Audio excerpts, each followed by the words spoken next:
नमस्कार मित्रांनो, आशा आहे की आपण या चरित्रसंग्रहाला उत्तम प्रतिसाद देत आहात. या चरित्रसंग्रहाला लाईक, सबस्क्राईब व शेअर करा. यामुळे चरित्रसंग्रहाचा प्रत्येक भाग आपल्याला बघायला मिळतील. शिवनेत्र बहिर्जी. शिवबा पुढे काही बोलणार इतक्यात त्यांना मोराच्या केकरावण्याचा आवाज ऐकू आला. शिवबांनी डोळ्यांनी साथीदारांना इशारा केला. सगळ्यांनी आपापल्या तलवारी जुळपात लपवल्या आणि विटीदांडूचा खेळ करू लागले. शिवबांची नजर रस्त्याकडे लागली होती तेव्हा त्यांना एक सशक्त मुलगा येताना दिसला. हात मनगटापर्यंत 4 सुवर्णकडे घातले होते. नुकत्याच मिशा फुटल्या होत्या. त्यांना आखाड्यात वळवले होते. अंगात काळी बंडी, गुडघ्यापर्यंत पांढरे मडकट धोतरावर रक्ताचे डाग पसरले होते. कमरेत खंजीर कोवली होती. त्याची शोधक नजर शिवबांना पाहून थांबली. नजर खिळून तो फक्त शिवबांना पाहत राहिला. शांत नजरेने तेज चंद्रकोरी टिरात, कपाळातून निघालेले लांबसडक नाक, डोईकभर जिरे टोप आणि त्यावर झुलणारी मोत्यांची माळ, भुयांच्या खाली पटकन नक्ष वेधून घेणारी बेधक नजर, ओठांवर किंचित स्मित व त्यांच्या स्मितामागची गंभीरता अत्यंत विलक्षण होती. आपण कोण? शिवबांनी विचारले. शिवबांच्या शब्दाने दौलतराव भानावर आला. राजे, मी रामोश्याचा दौलतराव. मी तुमच्या आणखी जवळ येऊ शकतो का? दौलतरावाने विचारले. थांब, तुझ्या कमरेतली खंजीर तिथं टाक. सूर्याजी कडाडला. सूर्याजीच्या चेहऱ्यावर नजर काढत दौलतरावाने कमरेत अडकवलेली खंजीर तिथेच टाकली आणि 4 पावले पुढे झाला. हातातील सुवर्णकडे शिवबांना दाखवत म्हणाला, मी लाडग्यांच्या 15 शेपट्या मासाहेबांना दाखवल्या आणि त्यांनी मला बक्षीस म्हणून हे 4 सुवर्णकडे आणि नाणी दिली. 15 शेपट्या? तुम्ही एकट्याने? शिवबांनी विचारले. होय, तसं शिकार करणं आहे माझं आवडतं काम. त्यात नवीन नवीन युक्त्यांनी सापळा रचून शिकार करण्यात खूप आनंद मिळतो. शिवाजीराजे एकटक दौलतरावकडे पाहत होते. राजे, दौलतराव फुटला. तुम्ही इकडे कसे आलात? राजांनी विचारले. मासाहेबांनी मला तुम्हाला भेटायला सांगितले. स्वराज्य कार्यात दौलतरावाला सामावून घेण्याचा जिजाऊंचा इशारा शिवबांनी ओळखला होता. तुम्हाला कोणती शस्त्रे चालवता येतात? शिवबांनी विचारले. भाला, खंजीर, तलवार, दांडपट्टा ही शस्त्रे चालवण्यात हात चांगला बसलाय राजे. या विद्यांमुळे आम्ही शिकारी व दुष्टशाही सैन्यापासून आमच्या वस्त्यांचे रक्षण करतो. राजे, तसाच धनुष्याचा निशाणा सुद्धा उत्तम आहे. दौलतराव म्हणाला. शान, आणखी काय जमते? शिवबांनी विचारले. वेश बदलतो. कधी झोपत्या तर कधी वासुदेव बनून गावागावात हिंडतो. का? त्यामुळं थोडंफार धान्य जोडीत पडतं. त्यावर घर चालतं. आणि राजे, अजून एक अशी कला आत्मसात केली आहे जी कोणाला सहजासहजी अवगत होणार नाही. मग मला त्या कलेचा गर्व नाही, आणि त्यामुळे मी शिकार छान करू शकतो याचा खूप आनंद आहे. कोणती कला? राजे, हुबेहूब नकला करू शकतो. सगळ्या पक्षोपक्ष्यांचे आवाज काढू शकतो. त्यामुळे शिकार करताना मला त्याचा लाभ होतो. वेगवेगळे आवाज काढून सावजाना निशाणासमोर आणतो आणि तीर सोडून त्याला आडवं पाडतो. शिवबांनी अवाक होऊन दौलतरावाकडे पाहिले. म्हणजे तुम्ही मोठ्या चालाखीने शिकार करता, सावजाना व्यवसाय करता. उत्तमच उत्तम. शिवरायांच्या मस्तिष्कात आता विचार सुरू होता. दौलतरावाने नकळत मोठी गोष्ट त्यांना शिकवली होती. बलाढ्य आणि शाही गणाची शिकार करण्यासाठी दौलतरावासारखा शिकारी त्यांना यश मिळवून देईल, यशाच्या अगदी जवळ नेऊन पोचेल, हे शिवबांच्या पूर्णतः लक्षात आले होते. काय झालं राजे? दौलतरावाने विचारले. काही नाही, तुमच्या कलेचं दर्शन घ्यावं म्हणतो. बघा की मग राजे. थांबा, तुम्हाला सगळ्या पक्षोपक्ष्यांचे आवाज काढून दाखवतो. असे म्हणत क्षणाचाही विलंब न करता दौलतरावाने पशुपक्ष्यांचे हुबेहूब आवाज काढून दाखवले. अप्रतिम. शिवबा अचंबित झाले होते. नुसते शिवबाच नाही तर सगळे सवंगडी अवाक होऊन पाहत होते. राजे बारीक डोळे करत विचारातून बाहेर आले. एक भुई हलकीशी उंचावून त्यांनी दौलतरावाला विचारले. हे फक्त पशुपक्ष्यांचे आवाज काढायला जमतात की नाही? नुसत्याच पशुपक्ष्यांचे नाही तर कोणत्याही स्त्री पुरुषाची आवाजाची नक्कल मी जशी करू शकतो. वा, अविश्वसनीय. अविश्वसनीय असले तरी विश्वास ठेवा राजे. बघा, तुम्हाला एक नमुना दाखवतो. असे म्हणत दौलतरावाने क्षणभर डोळे बंद केले. नंतर त्याचा चेहरा भाव बदलत तो बोलू लागला. ती थोडा वेळ प्रतीक्षा कर. तुझं नाव गाव सगळं नीट सांग. जिजाऊबाई साहेब येतील थोड्या वेळात, तेव्हा त्यांच्या हातून बक्षीस घे. दौलतरावाचे तोंडचे शब्द ऐकून शिवबा थक्क होऊन बघत राहिले. त्यांनी सवंगड्याचा एक पटकन प्रश्न केला. हा आवाज कुणाचा आहे? ठाऊक आहे का तुम्हाला? मला ठाऊक आहे. अगदी जशाचा तसा आवाज आहे. तिचं लकब तोच स्वर तीच कणखरता थोडका आवाज पुन्हा काढला दौलतरावाने. शिवबा न थांबता बोलले होते. दौलतरावाची ही अनोखी कला पाहून शिवबांना परमोच्च आनंद झाला. सवंगडी विचार करत होते, मस्तिष्कावर ताण देत होते. महालातील कुणाच्या तरी व्यक्तीचा आहे, ओळखीचा आवाज आहे. रोजच ऐकतो पण आता पटकन लक्षात येत नाही. सूर्याजी अडखडत बोलला, हो रोजच ऐकतो आपण हा आवाज, कारण हा आवाज आपल्या राणोजी आप्पांचा आहे. हो तर सगळे चक्क झाले. शिवबा दौलतरावाचे हे अद्भुत कौशल्य पाहून उत्साहित झाले. त्यांच्या चेहऱ्यावरून अपरिमित आनंद झळकत होता. त्यांनी विश्वनाथजीकडे पाहिले. विश्वनाथजी, किल्ल्यात जाऊन किल्ल्याची इत्थंभूत माहिती तुम्हाला सांगणार तुमचा साथीदार तुम्हाला मिळाला आणि आम्हाला आमचा तिसरा डोळा. शिवबा तिसरा डोळा अत्याचारी शायांना भस्म करणारा. शिवबा राजे म्हणाले. कळलं नाही राजे, गोंधळून दौलतरावाने विचारले. सांगतो, सगळं सांगतो. आधी सगळे निवांत बसू म्हणत राजांनी एक झाडाखालचा दगडाकडे हात दाखवला. त्या दाट फांद्यात दगडाखाली सगळे येऊन बसले. शिवबा दगडावर बसले. दौलतराव, आपण एक स्वराज्य निर्माण करणार आहोत, जे रयतेचे राज्य असेल, ज्यात गरीब दुबळ्यांना अन्याय होणार नाही, सगळ्यांना न्याय मिळेल. दुष्ट विदेशी आक्रमणापासून आपल्या भूचे रक्षण करू. हे आमचे सवंगडी. या कार्यास आम्हा शेवटपर्यंत साथ देणार आहोत. आता तुम्ही सुद्धा आमचे सवंगडी आहात. राजे, हा प्राण, हे शरीर तुमच्यासाठीच आहे. दौलतराव पटकन म्हणाला, आजपासून तुम्ही सुद्धा स्वराज्याचे सारथी आहात. शिवबा म्हणाले, माझं भाग्य आहे हे राजे, पण एक प्रश्न डोक्यात आहेत राहते, त्याचं उत्तर काही मिळत नाही. क्षमा करायला तर विचारू? दौलतरावाने विनम्रतेने विचारले. विचारा. तुम्ही शहाजीपुत्र आहात तरी तुम्ही सहकाऱ्यांना तलवारीचे धडे असे जंगलात येऊन का देता? दौलतरावाने प्रश्नाचे शिवबांची उत्तर पुन्हा दौलतरावाच्या चेहऱ्यावर फिरवली. दौलतरावांच्या प्रश्नाने शिवबांची पुन्हा नजर चेहऱ्यावर स्थिरावली.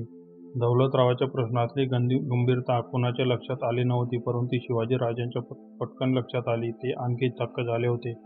दौलतरावांच्या अंगगुणाचा परिचय आधीच शिवबांना आला होता, पण त्याच्या तीव्र बुद्धीचा अचूकतेने दर्शन घडले होते. इतकी बारीक दृष्टी कशी? शिवबा शस्त्र शिकवत असल्याचे तर दौलतरावाने पाहिले नव्हते.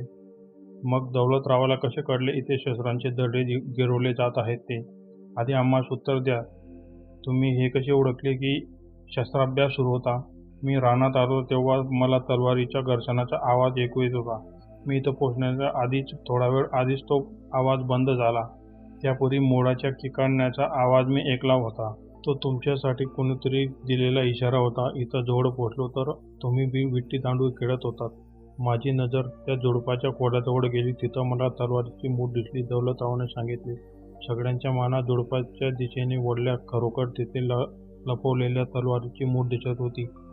पण तुम्ही आता तेव्हा तर फक्त आमच्याकडे पाहत होतात? शिवबांनी विचारले. हो, पण मस्तिष्काचे एका कोपऱ्यात ते विश्लेषण चालू होतं. ही बुद्धिमत्ता सामान्य नाही दौलतराव.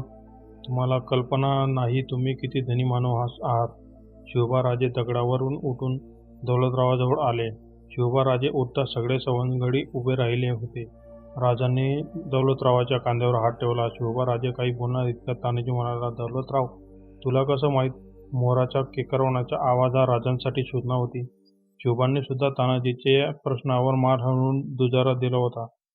शिवबांनी मिळणारी सूचना दौलतरावाने हेरणे ही बाब सगळ्यांना अचंबित करणारी होती.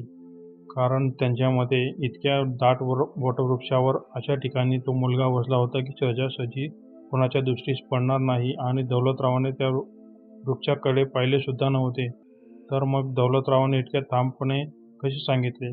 सोपं आहे राजे, या ऋतूमध्ये मोर केकरावत नाहीत. जर मोर केकरावत नाहीत तर हा आवाज कुणाच्या तरी सूचनेसाठी, सावध करण्यासाठी काढला असेल. शिवबांसमवेत सर्व सवंगडी दौलतरावाचे उत्तर ऐकून थक्क झाले होते. शिवबांनी आनंदाने दौलतरावाकडे पाहिले. अभिमान आहे आम्हास दौलतराव तुम्ही आमचे मित्र असल्याचा. तुमच्या अलौकिक बुद्धिचातुर्याचे आम्ही मुरीद झालो आहोत दौलतराव, म्हणून शिवबांनी दौलतरावला मिठी मारली. तू खरोखरच एक अलौकिक शक्तीचा धनी आहेस दौलतराव. दौलतरावाने जिजाऊ बाईसाहेबांना झुकून चरणस्पर्श केला. त्यांची वाकलेली मान सरळ होत असताना जिजाऊ बाईसाहेब त्यांना म्हणाल्या. स्मित करत दौलतराव 2 पावले मागे गेला होता. तो काहीसा अवघडल्यासारखा उभा होता. आता त्याच्या अंगावर स्वच्छ भांडी होती, शुभ्र नवे कोरं धोतर त्याने कमरेवर चढवले होते, डोक्यावर पिवळे पागोटे होते. हे सगळे त्याला शिवबांनी भेट दिले होते. तो त्याचा नवीन पेहराव घालून आला होता. शिवबांना सुद्धा सोबत होते. तानाजी, सूर्याजी होते. जोबाड्यावर जिजाऊ बाईसाहेब बसल्या होत्या. शिवबांचे जिजाऊ बाईसाहेबांना दौलतरावाच्या चातुर्याबद्दल सांगून झाले होते. मग काय ठरवलं दौलतराव? स्वराज्यासाठी काम करणार ना? होय माँसाहेब.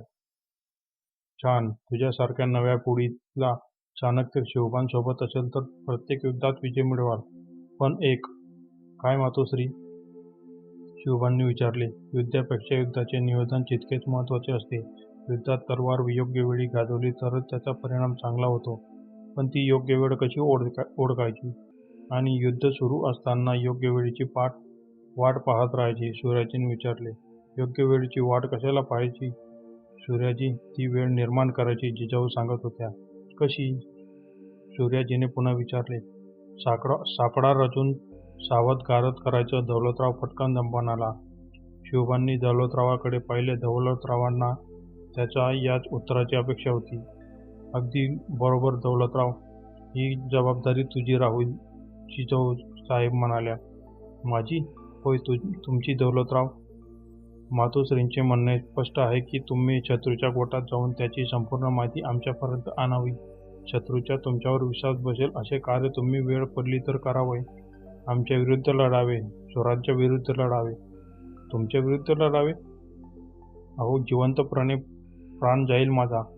नाही, पाप नीट समजून घ्या. आणि सर्वप्रथम तुम्हाला या भावनांवर विजय मिळवावा लागेल, शिवाजी राजे म्हणाले. माँसाहेब, राजे काय बोलत आहेत? दौलतराव केविलवाणा होऊन पुढे झाला. शिवबांचे म्हणणे स्पष्ट होते. दौलतराव, तू हेर खाते सांभाळावे.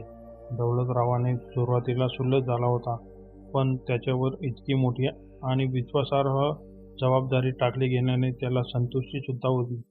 स्मित करत तो जिजाऊ बाईसाहेब आणि शिवबांकडे पाहत होता. दौलतराव, काय झालं? ही जबाबदारी मंजूर आहे ना? हो राजे, आणि नामंजूर तरी का असेल?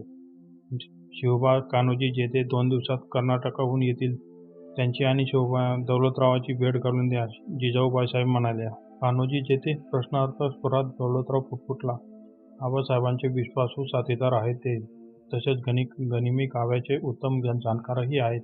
त्यांचे मार्गदर्शन मिळाल्यावर तुझ्या बुद्धिमत्तेला अजून चालना मिळेल दौलतराव. तुझ्या कौशल्याचा योग्य वापर करावा हे तुला नीट कळेल, समजावत जिजाऊ बाईसाहेब म्हणाल्या. नक्कीच, मी आतुर आहे त्यांना भेटण्यासाठी, आनंदाने दौलतराव म्हणाला. दौलतराव आता शिवबा राजांकडे वळाला आणि म्हणाला. राजे, आता रजा द्यावी. शिवबांनी मानेने होकार दिला. दौलतरावाने पुढे होत जिजाऊ बाईसाहेबांना लवून नमस्कार केला आणि 2 पावले मागे जाऊन वळून निघाला. जिजाऊ बाईसाहेब त्याच्याकडे पाहतच होत्या. तो गेल्यावर त्यांनी शिवबांकडे पाहिले आणि म्हणाल्या. ईश्वराने तुमच्या मदतीला महान आत्म्यास पाठवले आहे शिवबा. ही गोष्ट कायम लक्षात ठेवा. शिवबा राजांनी जिजाऊ बाईसाहेबांच्या बोलण्याला मान हलवून समर्थन दिले. डोंगराच्या पायथ्याशी 10-15 परांची वस्ती होती. दाट राईचे विळशात दौलतरावाची वस्ती होती. त्याच्या वस्तीवर आता शीतल चांदण्याने जणू पांघरूनच घातले होते. रात्रीचा गारवा जाणवत होता. स्वातंत्र्यांच्या वस्तीत शिरकाव नको म्हणून प्रत्येक दाराजवळ एक मजा पेटत ठेवली होती. तिचे हेरकावे खाणाऱ्या द्वारांवर, भिंतीवर पिवळा प्रकाश पसरवत होता.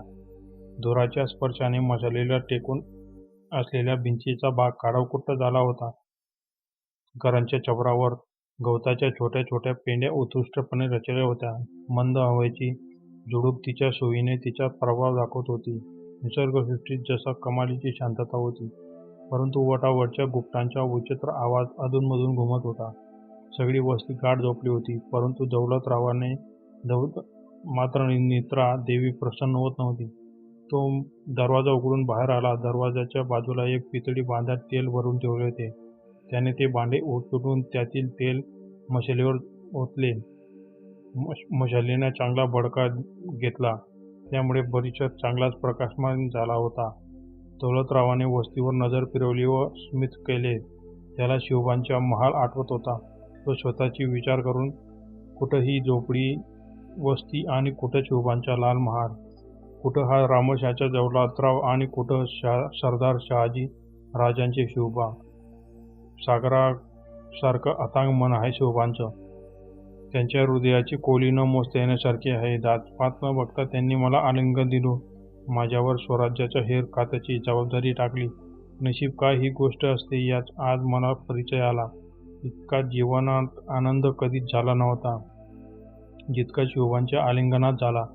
आता शिवबांसाठी जगायचं आणि स्वराज्यासाठी मरायचं. शत्रूच्या गोटात जाऊन शिवबांवर विजय निश्चित करायचा. आता शिकार जंगलातल्या जनावरांची करायची नाही, तर शाही किल्ल्यातल्या जनावरांची करायची. आज दिवसभरात मिळालेल्या आनंदाचा पुन्हा पुन्हा आठवून दौलतराव एक स्मित करत होता. त्याला रात्रभर या आनंदात न्हाऊन निघायचे होते. निद्रा त्याच्या नेत्रांना आज स्पर्श सुद्धा करू शकत नव्हती.